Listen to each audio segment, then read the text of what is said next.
Hey everybody, welcome back to That's the Book here on YouTube. I'm here with Bishop Charles Harvey, also known to me as Papa, and he's going to tell you a little bit about himself, and then we're going to get started today.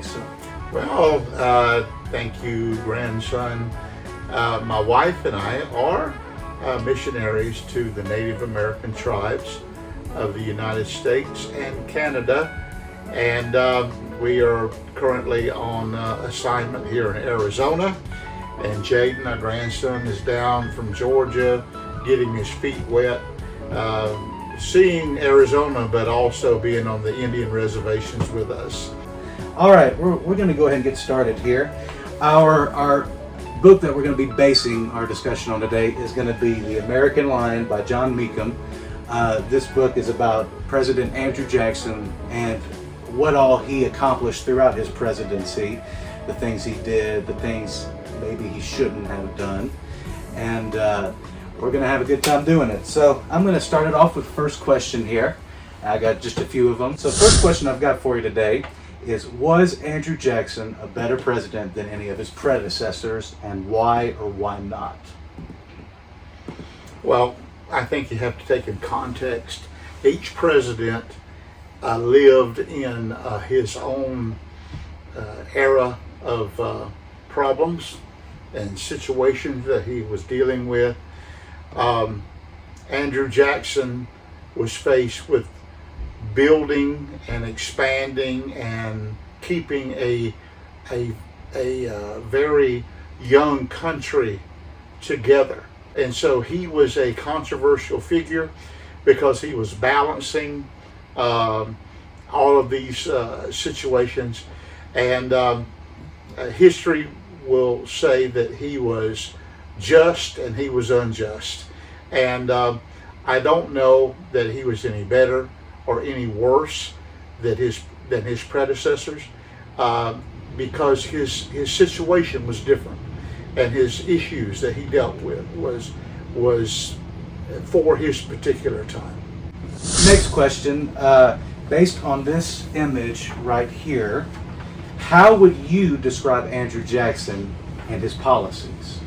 Well, it says King Andrew the First, and this is a depiction of probably what people thought he made himself to be, and maybe even what some people wanted him to be.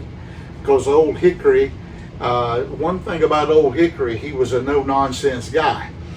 And a lot of times people want a leader that is going to be decisive, whether it's right or wrong. They want you to make a decision and not be like some of the current situations we deal with today, where they talk out of both sides of their mouth.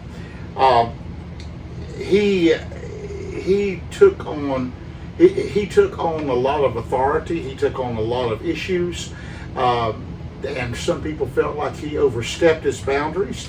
But he felt like he had to take these responsibilities on, because in his own mind, he was the white father to the Native Americans, and he was the father to a fledgling country. And so he was a dominant figure. He was a man that was no nonsense, and he was either famous or infamous, depending on how you want to look at him. Yeah. Matthew 7:12 in the NLT states, "Do to others whatever you would like them to do to you. This is the essence of all that is taught in the law and the prophets." If President Andrew Jackson had accomplished this act for the natives during his time in office, what do you think he could have done or passed in order to do so? Well, he did not hate the Native American people. He had compassion toward them, but yet he had compassion toward his cause and his people as well. And so for him to be able to do unto them as he would have them do unto him was a very limited situation.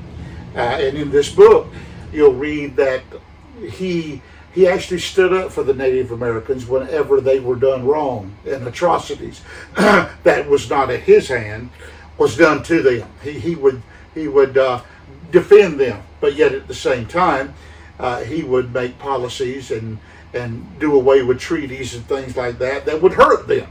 And so I think when it comes to being a politician and being a Christian, the Bible only comes in whenever it's convenient. If it's convenient, then they're a Christian. If it's not convenient, well, they're a politician. But I believe that I wish that he would have allowed and made it to where the Native Americans and the white settlers could have dwelled together. But he was fearful that England and France were using the Native Americans as being spies and working against what he was trying to accomplish in solidifying his country. And so this is why he moved them to the west, so he could solidify a part and parcel of what he was trying to do as being a president. Absolutely, absolutely. Last question. The author John Meekum said he named the book American Lion because he felt lions make both the best allies and the worst enemies, which he felt captured the contradiction at Jackson's core. And the author had said this as well: if he were on your side, he would do all he could to protect you. Do you agree with Meekum, and is Jackson still worthy of this title? I believe so, because you could see both sides of his coin. There was times that you thought that he was a righteous man.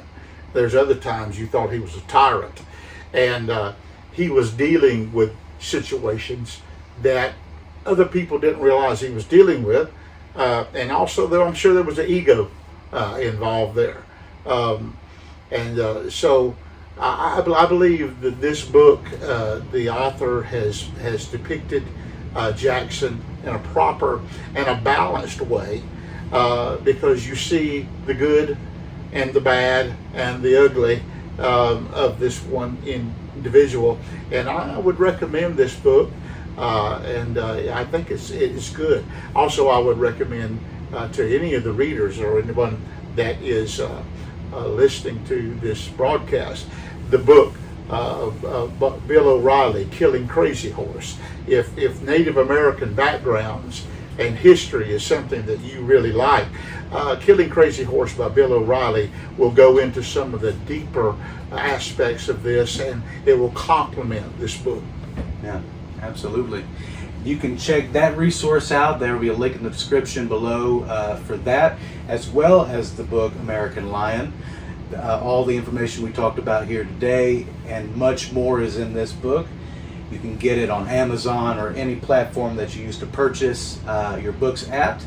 And I'd like to thank Papa for joining me today. Thank you for the discussion, and we'll hope to have you back soon. Absolutely. All right. See y'all later. Take care.